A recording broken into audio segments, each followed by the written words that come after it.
অন্যরাও নিরাপদে থাকবে, কেউ কাউকে ডিস্টার্ব করবে না। আমরা সেই নবীর উম্মত যেই নবী মক্কা বিজয়ের পর মক্কার মুশরিকদেরকে ইসলাম গ্রহণ করতে বাধ্য করেননি, জোর করেননি, জবরদস্তি করেননি। মদিনায় আসার পর যখন মদিনা রাষ্ট্র গঠন করেছেন, সেখানকার ইহুদিদেরকেও ইসলাম গ্রহণ করতে বাধ্য করেননি। আমরা সেই দিনের অনুসারী, যে দিন আমাদেরকে সবচেয়ে বেশি সহনশীলতা শিখিয়েছে। আল্লাহ তাআলা আমাদের সবাইকে আমাদের জীবনের সব ক্ষেত্রে এই সহনশীলতাকে ধরে রাখার তৌফিক নসিব করুন। ভাইরা আমার, আমাদের মুসলমান হিসাবে আমাদের মধ্যেও নানা ছোটখাটো বিষয় নিয়ে মতপার্থক্য আছে, বড় কোনো বিষয়ে মতপার্থক্য নেই। আমি যেটি বলছিলাম, আমাদের আল্লাহ এক, এটা নিয়ে মতপার্থক্য নাই। আমাদের রাসূল এক, সেটা নিয়ে কোনো মতপার্থক্য নাই। আমাদের কোরআন এবং হাদিস নিয়েও তেমন উল্লেখযোগ্য মতপার্থক্য নেই। 5 ওয়াক্ত নামাজ আল্লাহ ফরজ করেছেন, সেটা নিয়েও মতপার্থক্য নেই। আরকানে ইসলাম নিয়েও মতপার্থক্য নেই। আরকানে ঈমান নিয়েও মতপার্থক্য নেই। আমাদের মতপার্থক্য যেগুলো আছে সেগুলো খুব ছোটখাটো বিষয়। এগুলো নিয়ে এলাকায় এলাকায়, মসজিদে মসজিদে, বিভিন্ন জায়গায় আমরা যেন আমাদের সৌহার্দ্যের, সম্প্রীতির সর্বোচ্চ নজির স্থাপন করি, এই কাজটাই জীবন জুড়ে করে গেছেন ডক্টর খন্দকার আব্দুল্লাহ জাহাঙ্গীর রাহিমাহুল্লাহ। স্যার যখন এই কাজ করেছেন, তখন এই কাজটার যথার্থতা, এটার যৌক্তিকতা বা এটার প্রয়োজনীয়তা, এটার অপরিহার্যতা আমরা এতটা উপলব্ধি করি নাই। দিন যত গত হচ্ছে, আল্লাহরে বান্দাকে আমরা হারিয়ে ফেলেছি, সেই দিনগুলো যত অতিবাহিত হচ্ছে, তত বেশি আমাদের কাছে মনে হচ্ছে যে তিনি, আল্লাহ রাব্বুল আলামিন, তাকে এমন এক মানুষ করে তৈরি করেছেন। আমাদের মাওলানা মামুনুল হক সাহেব হাফিজাহুল্লাহ একটা কথা ডক্টর আব্দুল্লাহ জাহাঙ্গীর রাহিমাহুল্লাহ সম্পর্কে বলেন। এই আসুনা ট্রাস্টের স্যারের ওয়াফাতের পর এখানকার স্টুডিওতে বসে বলে গেছিলেন যে ডক্টর আব্দুল্লাহ জাহাঙ্গীর রাহিমাহুল্লাহ ছিলেন এমন একজন মানুষ, যিনি সময়ের চাইতে এগিয়ে থাকা মানুষ ছিলেন। সময়ের চাইতে এগিয়ে থাকা মানুষ ছিলেন। আল্লাহ তাআলা তাকে সেই দূরদৃষ্টি দান করেছিলেন। আল্লাহ রাব্বুল আলামিন স্যারের সে মিশনকে, স্যারের সে স্বপ্নকে, স্যারের প্রতিষ্ঠিত এই আসুন্নাহ ট্রাস্ট, জেনেদা আসুন্নাহ ট্রাস্ট, এটার মাধ্যমে আল্লাহ তাআলা কবুল এবং মঞ্জুর করুন, পরিপূর্ণ করার তৌফিক নসিব করুন।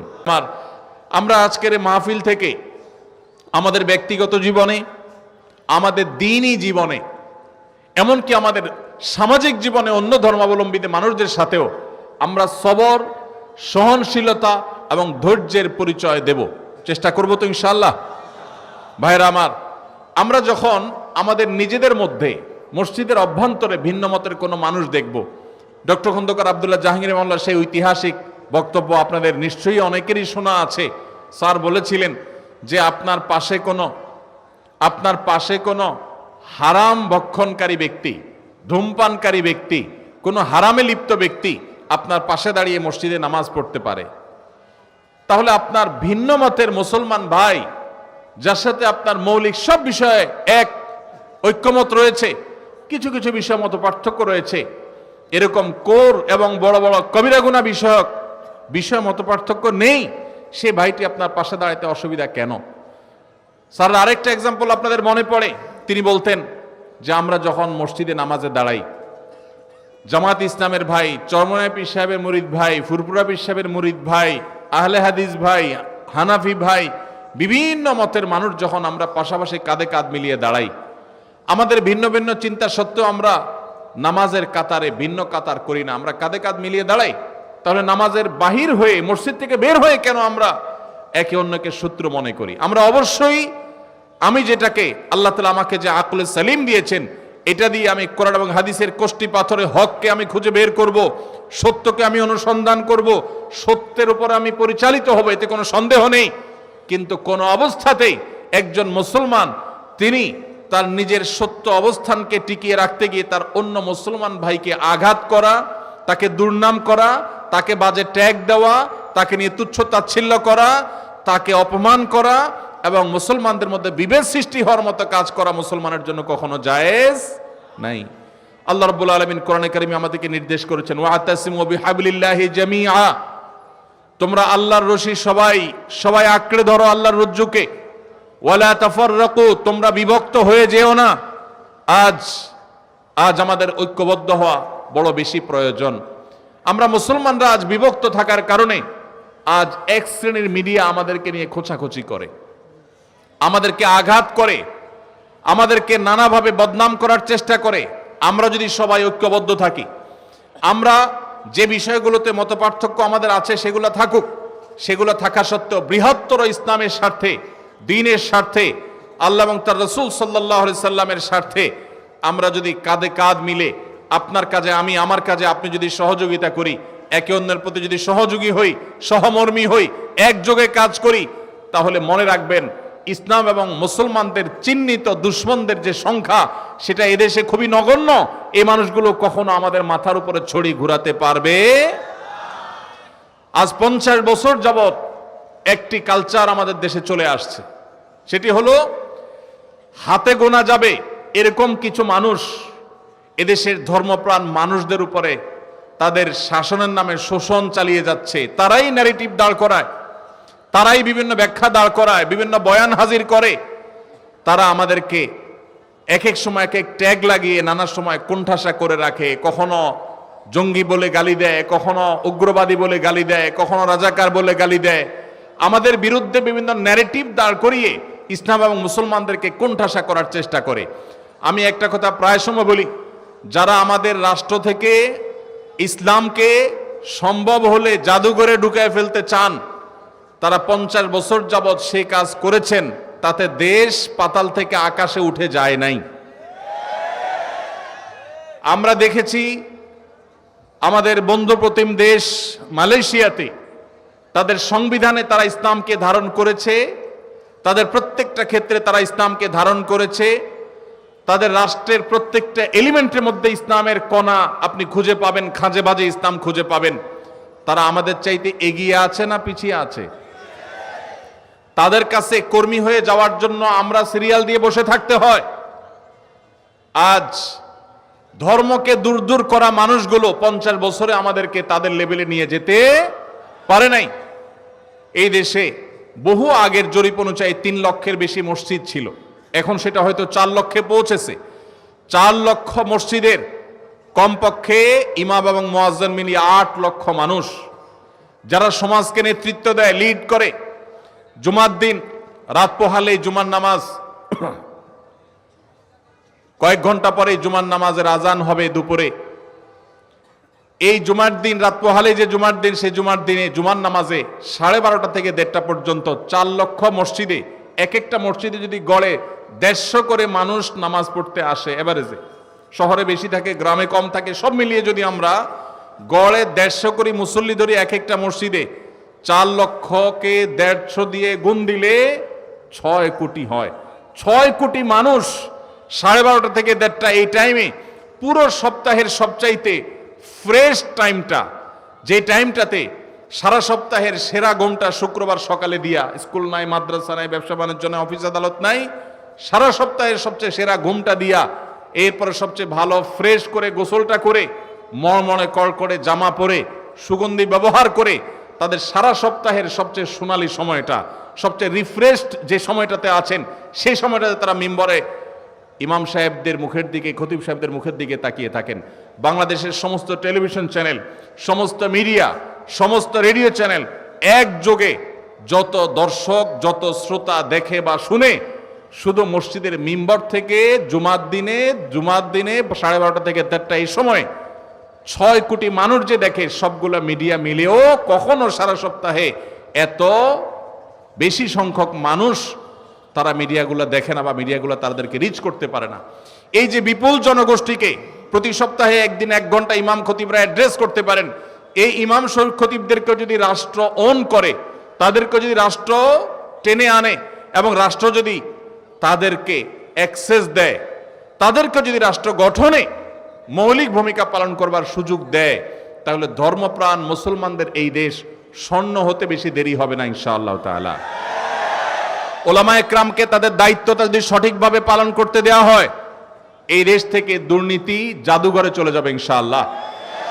আমরা আশা করব যে নতুন বাংলাদেশে আমরা যে বৈষম্যের শিকার, সংখ্যায় বেশি হয়েও মুসলমানরা আমরা কোণঠাসা, পত্রিকার পাতা খুললে মনে হবে আমরা সবচেয়ে বেশি দোষী, টেলিভিশনের দিকে তাকালে মনে হবে, নিউজের দিকে তাকালে মনে হবে যে আমাদের মুসলমানদেরই দোষ সবচাইতে বেশি।